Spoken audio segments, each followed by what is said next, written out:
Bungzy here with another 2-minute ultralight review on ultralight backpacking.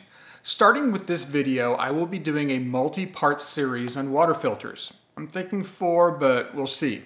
In future videos, I will compare the pros and cons of the Sawyer filter to the new kid on the block, the Katahdin Be-Free filter, which has understandably gained a lot of followers. I will also be posting a 2-minute video on my complete filter setup, including some hacks, as well as a video on how to resurrect your Sawyer filter if it stops flowing. Today though, I'm kicking off my water filter series with a review of the newly released Sawyer Select water filter and purifier. I love this filter, but probably not for the reasons you think. So let's jump in. Okay, most everyone is familiar with Sawyer and their ubiquitous Sawyer Squeeze and Sawyer Mini water filters. They are unquestionably the most prevalent filters on the trail. In short, while the Mini is smaller and a little bit lighter, the Sawyer Squeeze is far more popular because of the Mini's sometimes anemic flow rate. Now comes the Sawyer Select.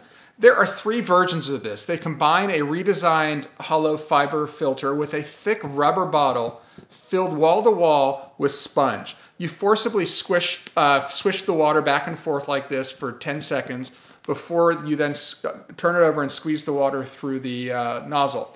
Now let me keep this simple. North American hikers have to be hiking in some pretty funky spots if they truly need protection against heavy metals and chemicals.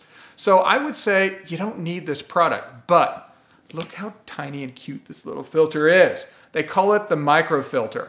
Sawyer's considering selling the microfilter as a standalone, but for now, if you want this, you have to buy this. Size-wise, the micro is about 4 inches long when screwed onto a bottle, which is almost 2 inches shorter than the squeeze. This is a big difference as it makes it much easier to keep your filter on and just filter on the go as you drink. If hiking pace is important to you, cutting out filtering stops can easily save you 30 minutes during the course of the day, if not longer. Now let's look at the weight. The microfilter is 1.65 ounces, which is 25% lighter than squeeze.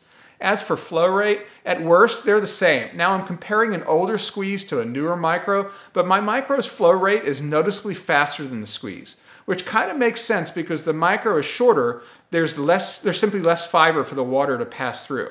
Which brings me to effectiveness. Sawyer says the micro performs the same as the squeeze.